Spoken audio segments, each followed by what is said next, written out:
Welcome on, welcome all. Thank you for tuning in to Cedarly Radio, your guide to films playing at the Art House for the week of June 21st to June 27th. My name is Aaron Spears. And I'm Dave Huffman. On this week's episode, we'll be discussing Pavarotti, Heading Home, The Tale of Team Israel, and The Last Black Man in San Francisco. We'll also be discussing South Korea celebrating its country's first Palme d'Or win. Dave and I are both watching trash films from the 70s and 80s, and our Cedarly 3 picks for great films where cities play a character.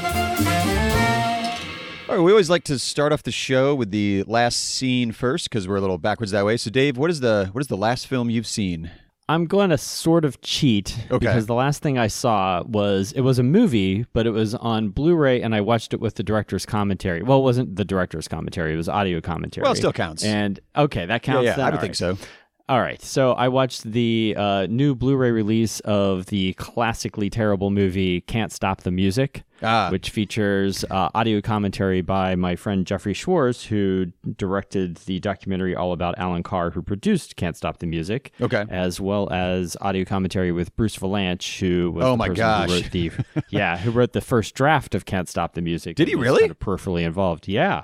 He doesn't get screen credit in the film, but yeah, he wrote the first draft, and it was very interesting to listen to them talk about it. Of course, Bruce Valanche always has a cajillion stories, so it was very entertaining. And we're showing the film without commentary, obviously. We're just showing the film on the 27th over at the Capitol to end this year's Pride series. So I just couldn't resist playing the Village People movie starring Caitlyn Jenner and Valerie Perrine and directed by Nancy Walker, of all people. It's a bonkersly terrible movie. It was the movie so bad that's why we have the Razzies. It was the first film. Oh, is that the one? Razzie. Nice. Yeah, that's it. That's what started it. So if you've never experienced it, I'd encourage you to come. It's a lot of fun. It's just it's great whenever a movie's just an entertaining misfire. Oh, for sure. That's exactly what that is. Yeah. Plus a young Steve Guttenberg. How could I forget the Goot? Oh, geez, yeah. So, Actually, I've never seen that one. It's one of those notorious, you got to watch this terrible movie, but I've never caught up with it. You've got to watch it. I've never gotten to see it in the theater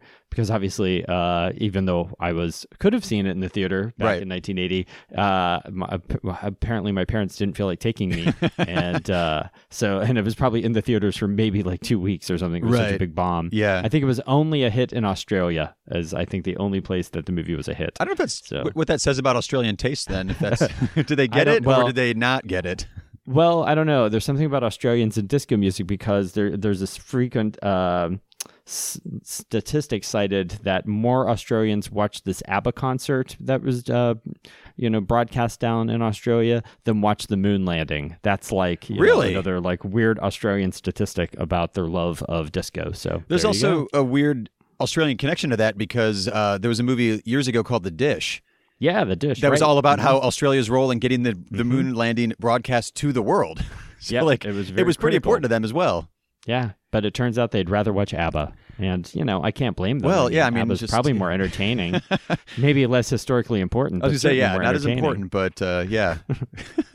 And really what was the last thing you saw, Aaron? Well, for once, we both watched terrible movies, I guess. But again, I had a good time watching this, so this is sort of a happy accident, I guess. I have been looking for this movie Americathon on digital format for a while, and I wasn't able to find it. I haven't searched recently, but I did find it at like a library sale or something years ago on VHS. So I, got out the old DVD VHS combo player and hooked it up to my projector to finally watch Americathon for the first time. Yeah.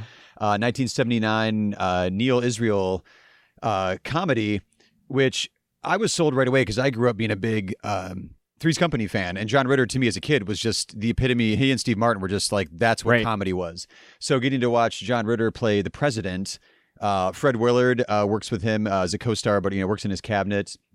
Harvey Korman's in there.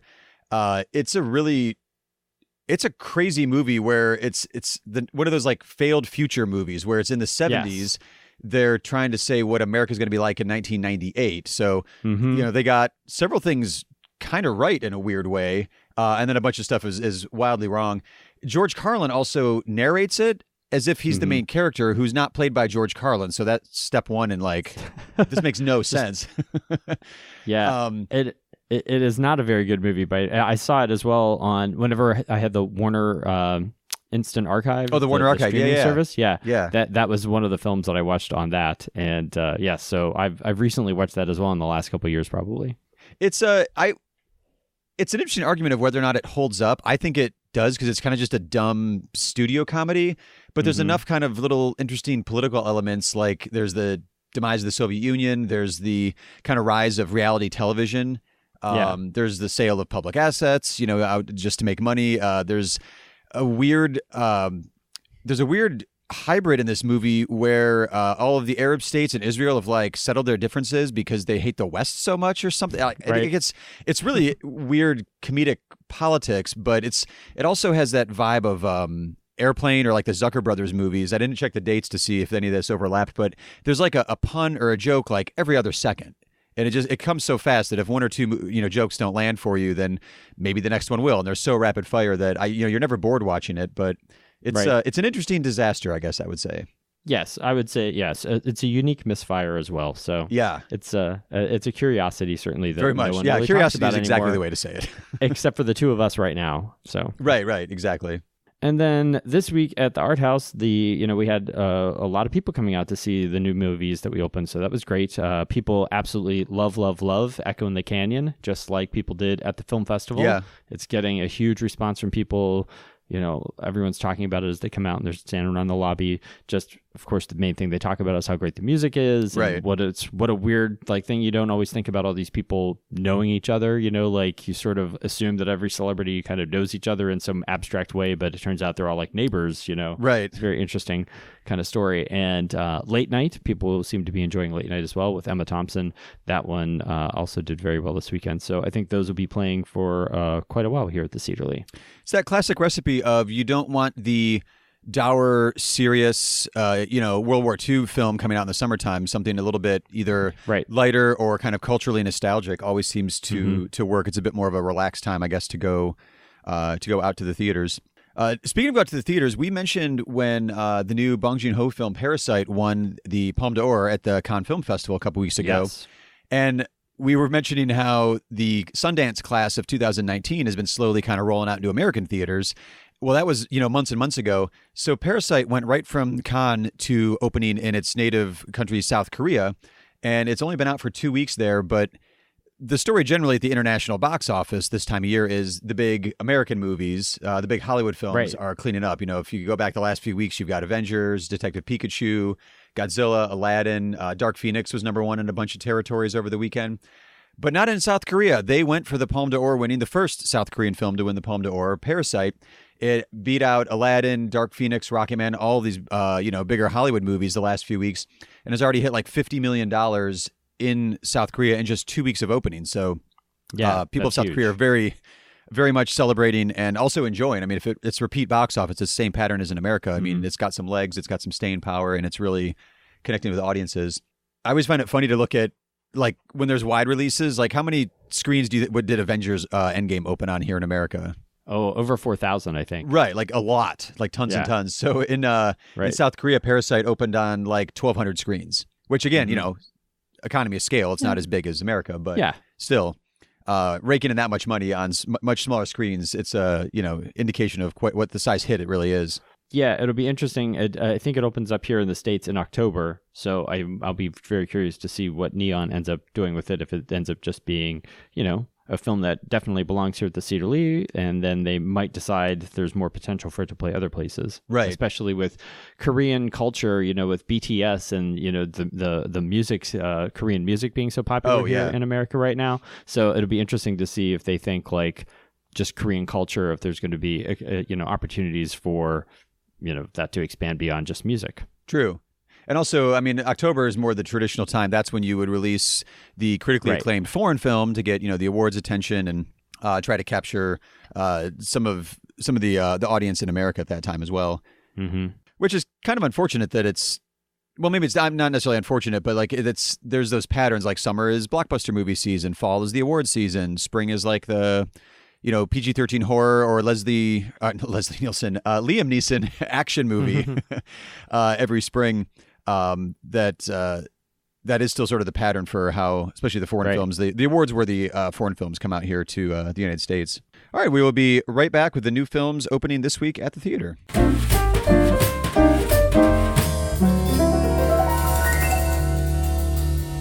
The first new film we've got this week is Pavarotti from director Ron Howard. This looks at, of course, the life and work of the opera legend Luciano Pavarotti. My father was a tenor. You always do what your father is doing, so I'm a little tenor.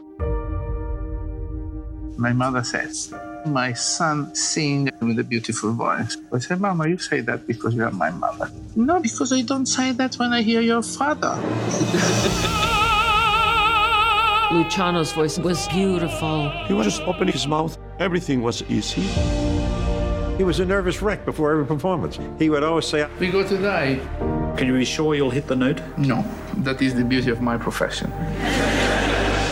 He was difficult at times. He had a lot of responsibilities. The local paper headlined, Luciano come home. Pavarotti would attract hundreds of thousands of people.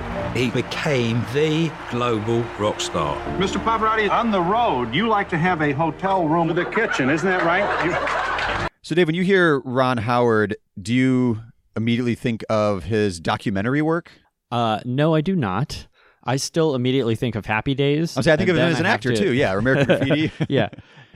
I think of Happy Days, then I think of Andy Griffith. I'm not that old, but right. I still I do. It's funny because I still have to first think of him as an actor, and then I would go, oh yeah, but he's also an Academy Award-winning director as well. So yeah. And, he certainly has made some really popular, kind of mainstream, very successful films. Right. And then now he's kind of branching off into doing other things. And I had a friend that worked, I can't remember which Ron Howard movie it was. I think it was, what was the Mel Gibson kidnapping movie? What was that? Oh, Ransom. Ransom, yes, Thank you. And she worked on that, and she said, just what an incredibly nice, exactly what you want Ron Howard to be. Yeah. He is that nice in real life. He's just apparently just the sweetest person. So he's one of those few child stars that turned out to be just a legitimately good human being. That's a good point. So, yeah. That is a rare story. Yeah, and especially growing up, not just being a child actor himself, but in a showbiz family. His dad was an actor. Everyone in his family. That's a good point. They're all a showbiz family, and to not have that sort of, Yeah, he should have way more skeletons in his closet at this point. He should, yeah. But apparently, he's just a nice person. All right, well, anyway, so good for him. But now he's making this great documentary about Pavarotti, which of course, the biggest name in opera of all time, probably. Right. And one of the highest selling recording artists as well in the world. So it's a great kind of look at this man's career and getting a little insight into him. And they had the cooperation of his estate, so they used all kinds of family archives and interviews with live music footage. So it really gives you a great insight into him as a performer as well as a person. I remember even as a kid, was not into opera as a kid, but I still saw the Three Tenors when that first came out. That was just everywhere. So if I was aware of that as a suburban, teenage kid into punk music and classic rock, that's how big that was when the Three Tenors landed. Yeah. Mentioning the documentary stuff with Ron Howard, I was trying to figure, I was well, when did that exactly happen? Is that one of those, he's been secretly making docs this whole time? Kind of Martin Scorsese, if you look at his filmography, right. He's been making docs kind of the whole way through his career. But Ron Howard's, again, just speaking to what a nice guy he is, apparently. His first one was just, he did a documentary with Jay-Z, which I wouldn't think that combo would, come together to create something, but he did Made in America in 2013. And then he did the Beatles, was it 8 Days a Week? Oh, documentary? yeah, 8 Days a Week. That played yep. forever at Cedar. Yeah, we were that playing that for huge. a long time. Mm-hmm. So yep. It's a more recent thing, but people have really responded. And his, I've only seen the Beatles one. I didn't see Made in America, but again, it's the same kind of format with Pavarotti, beloved musicians, kind of career-spanning biography, never before seen footage, telling the full story, and this one looks like it's going to be, another hit for him in the documentary category. Yeah, absolutely. And then another documentary that we're opening up this week is a new film called Heading Home, The Tale of Team Israel. This follows the underdog Israeli national baseball team competing for the first time in the World Baseball Classic. Every 4 years, Major League Baseball puts on the World Baseball Classic. The baseball equivalent to the World Cup. It gives us a chance to see the best players in the world.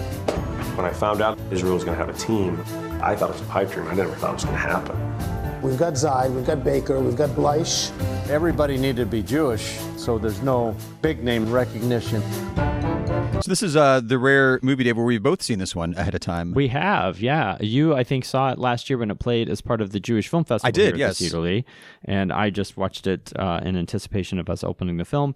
And, it really got a great reaction last year at the Jewish Film Festival. It obviously, tells a great story about a lot of these baseball players who are mostly American baseball stars or Major League Baseball players. Yeah. MLB. I was going to mess up the letters. The acronym, yeah. They're, all players for different teams, and none of them were major stars. None of them were big names. They're all kind of, support players or, just the guys on the roster. Right. But anyone, they get to play on Team Israel under the heritage rule, as long as they had a parent or a grandparent that was Jewish, they would be eligible for citizenship in Israel, so therefore they could play on the team. So they ended up doing way better than anyone expected, as they're competing against these teams on the national scale. This is sort of like the World Cup of soccer, but for baseball. Right, so exactly. It's all these national teams that get together, and is not only interesting to learn about just this competition that we don't really hear much about here in the U.S., but to see that internationally, the Netherlands is one of the biggest players on this to win the baseball classic in Japan. Of course, I know that baseball's big in Japan, but I didn't realize it was popular in some of these other countries that they talk about in the film. This is one of those movies I picked to watch it because I like documentaries, but I just am not interested in baseball at all. So I wouldn't necessarily be the target demographic for it. But like you said, the story and the way it's told, it's beyond just baseball. It's sort of what it can mean to a culture, how just organized sports in general can bring people together and give people a sense of community and pride. And I ended up, enjoying it a lot just because it's a well-made movie, but it ties in a lot broader social themes as well. And it's not that underdog movie, or it's not that underdog story where this is our first time competing and we won the gold, or whatever the prize is there. It's just you get to see how a team is built, how camaraderie builds, but then also seeing all the players. There's one large section where they take a trip to Israel to kind of get to know the country that they're playing for and their heritage. So it kind of expands out beyond just baseball, although obviously that is the central focus of the movie. And then we also just found out that we're going to have a special guest, actually two special guests, for a Q&A after the 7:15 show on opening night, Friday the 21st. And that is going to be Nate Friedman, who played on Team Israel and now actually works for the Cleveland Indians in their front office. And then also legendary Cleveland broadcaster Les Levine is going to be here. And there'll be some giveaways and some other exciting prizes. Excellent. You said Friday night? Yes, just after the 7:15 show on Friday night. All right. Well, then the last film we are opening this week is The Last Black Man in San Francisco from co-writer and director Joe Talbot. This film is about Jamie, who is searching for a way to reclaim his childhood home, a Victorian house in the Fillmore district in San Francisco, which was built by his grandfather. We built these ships, dredged these canals in the San Francisco they never knew existed. This is our home.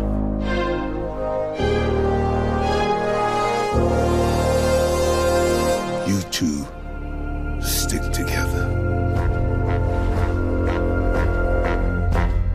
I always come back to the old house. What if it's empty? What if we just peeked inside? We could throw parties. You can put on one of your plays. We could yell. It is this house. Our old house. That's not your old house, and that's not your neighborhood. This is the continuing slow release of the class of Sundance 2019. This won the Directing Award and the Jury Award for... I think the Jury Award is one of those they kind of make up a title for it based on what they want to award. Right. This one had the Jury Award for artistic collaboration, I think. Yeah. Which is still, it's so good that they, had to create an award for it. So that would be between the star Jimmy and the co-writer director Joe Talbot, who have been, I guess, childhood friends. Basically, they've grown up together. They're from the Bay Area. and have been kind of tossing around worked on a couple short films, I think, together, and they've been kind of discussing this idea for a little while, and finally came to fruition and is now heading out into theaters. And this one you did get to see, Dave? I did. It's a very good movie. I can understand why it won a directing award. It has a very strong voice, a very strong visual sense to it, and I really I was sort of, as I was watching it, I'm like, it was reminding me of an early Spike Lee movie, but just slowed down. Like, you know how like Spike Lee has that tremendous kinetic energy? Yeah, a lot of pacing there.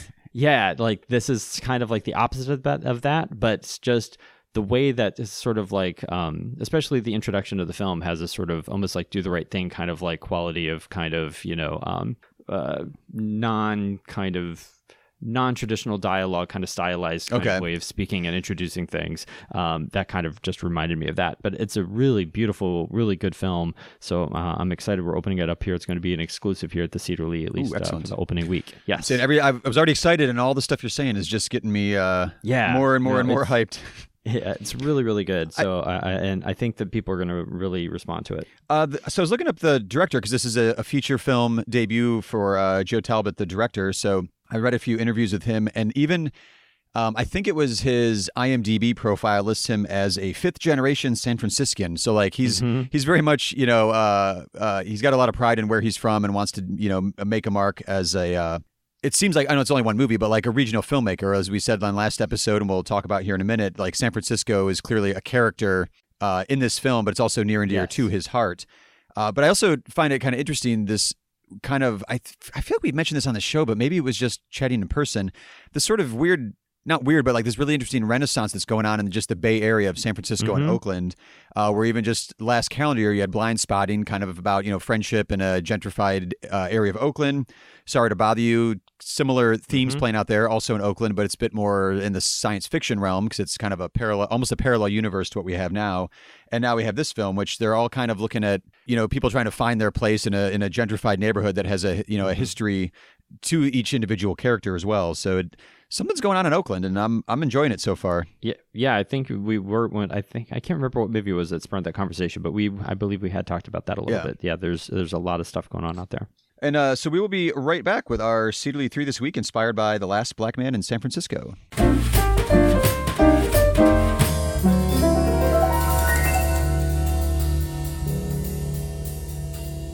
Well, each week we like to take inspiration from one of the new films opening at the theater and suggest 3 other films to broaden your cinematic world. This week we were inspired by Last Black Man in San Francisco, so we want to take a look at films where cities are almost like an extra character, a co-star in the movie.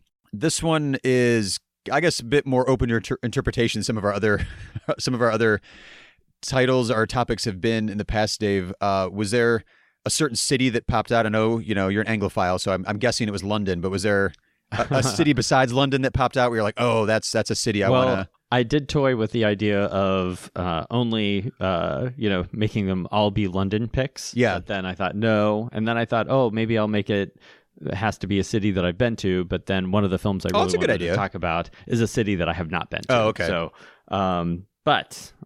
so that's the first one I'm going to talk about. It's In Bruges from 2008, Martin McDonagh's hilarious comedy with Colin Farrell and Brendan Gleeson about these, basically like, gangster hitmen that are just hiding out and killing time in Bruges in Belgium. And they are just, Colin Farrell's just like bored out of his mind there. And basically Bruges is such... It's just the butt of every joke from him, they're just, just making fun. And there's a film crew shooting a movie there and all stuff. So it gets a little meta, and it's just a really awesome movie. And it kind of reminded me, like, I've not been to Bruges, but I've been to Antwerp in Belgium, and I never expected myself to be in Antwerp either. So it's just like how he ends up in Bruges. He didn't ever expect to be that. I just remember like, but again, I go to where Robbie Williams does concerts, and I went to see Robbie Williams in Antwerp, and it was a beautiful, really cool city that I was so glad I got to discover. And the next time I go to Belgium, I absolutely want to go to Bruges, basically just because of this movie. So when you watch a movie that, that's makes true. you want to go to the city, that tells you something about it. So, yeah. No, that's very, very true. And that does not apply to almost any of the movies on my list. So like, I'll just jump in right away with the opposite effect of that. And my first thought when I thought of Sidious' character was Taxi Driver from '76. Oh, yes. Of course, the Scorsese 100%. classic. That is that most of the reviews or commentary when I was looking up, about, films and cities, specifically Taxi Driver, was a lot of critics have mentioned that it's a pre-Disneyfied New York City, where like this is New York City in the mid 70s when he's filming it, and it's just disgusting, just filth-wise. Like there's just piles of garbage on the street, and obviously it's some of the areas they were shooting in on purpose, but it is not an hey, let's go visit New York City when you watch Taxi Driver. I remember at one point there was some honors that Scorsese was receiving, and Sharon Stone gave a speech talking about how she was, a young woman in New York, wanted to get into acting, and she, took a taxi to go see Taxi Driver in the theater, and then on the way home she took the subway. Yeah, just because of when I was like, oh God, no. Like it's just, you could feel the grime. The score is amazing, but the way that it's shot with like the steam and you can almost just smell the movie when you're watching it. You can just smell like the filth and the decay and all the stuff that Travis Bickle narrates throughout the whole movie. And that's so true of a lot of his early films, like Mean Streets. I actually like Mean Streets more than Taxi Driver, and I think that's another one that's the exact same. It is the same New York in both of those movies for sure. Right, but that's a bit more specifically the Sicilian neighborhood. That is true. In Mean Streets. But yeah, so yeah, I toyed with like just a New York City one just because I love Spike Lee and Scorsese so much, but I was like, I've talked about enough of those on the show before. I'll just pick one New York City movie. Yeah. So that's my one. Well, similarly to how you get that grimy feel of New York, I love London, and so there's all these movies that make London look beautiful, but the movie I picked to talk about is a movie that a lot of people probably haven't seen, and it's called The Long Good Friday. It's from 1980 by John Mackenzie, and it stars a young Helen Mirren and Bob Hoskins. It's a gangster film. Oh, right. I haven't seen this one. It's great. It's a really great gangster film. So it has a very kind of Scorsese-like vibe to it. Yeah. And that it shows this really gritty kind of dirty kind of part of London. That's what you get, that vibe of London. London just feels like a dirty kind of New York version of itself. And I love that movie, and it really kind of stuck with me. And it's especially interesting to see, I think when I had seen it, Helen Mirren wasn't as iconic as she is now. No. But to see, and she's always done really interesting work. Like now she's become one of the, the great legends of the screen. Yeah. But she, she used to just be in some really kind of edgy, weird things like The Cook, the Thief, His Wife, and Her Lover, and this movie. And, so you I forgot that was her. Yeah, you get to see, Helen Mirren. It's interesting. Like she's developed her kind of fan base now from these more, artsy kind of, the Queen and stuff like that. But if we were to like show The Cook, the Thief, His Wife, and Her Lover, and a Helen Mirren fan would wander into that and be like, oh my goodness. So it's a little bit different. It's like a John Waters fan that only knew Hairspray and then they watch Pink Flamingos. That's all right. That's true. Okay. And what's the next one on your list? So I wanted to travel to South America to go to the slums of Rio de Janeiro. Again, a place I do not want to go visit. I probably would not make it out alive based on how the movie City of God portrays it, which is very realistic. Of course, the 2002 film that was actually it's another one of those movies. I wasn't working at Cedar at the time, but I came up to Cedar to watch it twice because it's just one of those movies that it hooked me, and I was like, I need to see this one again because it's so overwhelming on the first visit too, I think, or the first watch of it. I guess maybe, it had like that kind of Scorsese, like street crime, like kind of visceral feel of like, a Mean Streets or a Taxi Driver, which is maybe why I responded to it. I hadn't really thought about that till just now. But it tells the story of two different kids, two different friends growing up. One goes the route of wanting to be a photographer, and one goes kind of crime kingpin and shows like the tensions that come up between there. But it's kind of infamous for, shooting like in the slums, and it captures like that visceral kind of powder keg feel when there's just that much abject poverty, and the society is not set up to help anybody deal with that, and everybody's just sort of on their own and creating their own little pockets of either a gangster kind of crew to support each other and commit crimes, or what do you want to do if you want to get out of that situation as well. So it's again very very powerful film, but not exactly the tourism board in Rio is not going to put that film forward. It's like, come visit Rio. Look at what we have here. Well, the last one of my list would be maybe something that a tourism board could use to help sell the movie, because it really shows the city in a great light, and that's a film called Copenhagen from 5 years ago. Mark Rosso, and we played it over at the Capitol. It didn't play here at the Cedar Lee, and it's just a really beautiful, quiet little romantic movie about these two friends kind of in Copenhagen and the guy falling in love with a younger woman, and it just they're riding their bikes all through the city, so you're just getting like a total like visitor's guide to Copenhagen. Yeah. And I had actually been in Copenhagen like I think 2 years maybe before the movie came out, or a couple years before, and so you're getting nostalgic. It was interesting because like even like literally one of the hotels that I stayed in was in the film. Oh, and wow. I went to the Tivoli Gardens, which is this one of the oldest like amusement parks I think in Europe, maybe even the world. It's just this really cool like guide to the city, and it really makes you want to go there, and it's beautiful. So if you get a chance to check out Copenhagen, I think it's streaming on Prime, so you can just easily watch that. And I think it's just a nice, pleasant little movie. It's not like, oh my god, this movie's amazing, you have to see it, but it's a very, very good film. So I'd recommend it. I watched that one on, I think it was like a day off where I was like, I had the house to myself and I just picked like 4 movies. I was just like, I'm just going to plant my butt and watch a bunch. And that one was in the mix, and it was just like this pleasant, like, because I had some other stuff, like something I missed at the festival that was a bit more extreme, and a few other movies. But this one, it was a great little, like, almost like palate cleanser, just beautiful, light, but not in a slight way. And it's a very well done film that I was just like, that was a good tonal balance between some of the other stuff I was watching. Didn't make the city look amazing? Oh, I wanted to go for a long time. But yeah, I was definitely like, I need to buy a ticket right now. I'm ready. Because it's almost one of those, like, when you're there, I kind of would want to just do the Copenhagen, the film tour of the spots as well. The way that some of the, I debated the before films. From my experience, I did do Copenhagen, the film, before it was a film, right? So, because it was just funny. I'm like, I even stayed in that hotel. Yeah. It was just weird. So, yeah, it was just kind of funny. So the last one I picked, I had heard about for years, but I just finally got to watch maybe like 2015 or so. It's out on DVD and Blu-ray. I don't think it's streaming anywhere. But it's actually a documentary that Tom Anderson did a few years back in 2003 called Los Angeles Plays Itself. Yeah. All the clips of it's amazing. Yeah, exactly. So first heads up is that it's 2 hours and 49 minutes, if that scares anybody. I love long movies, I mentioned on the show. And this one, it's almost like a film history collage of just Los Angeles as it's portrayed in movies throughout the decades.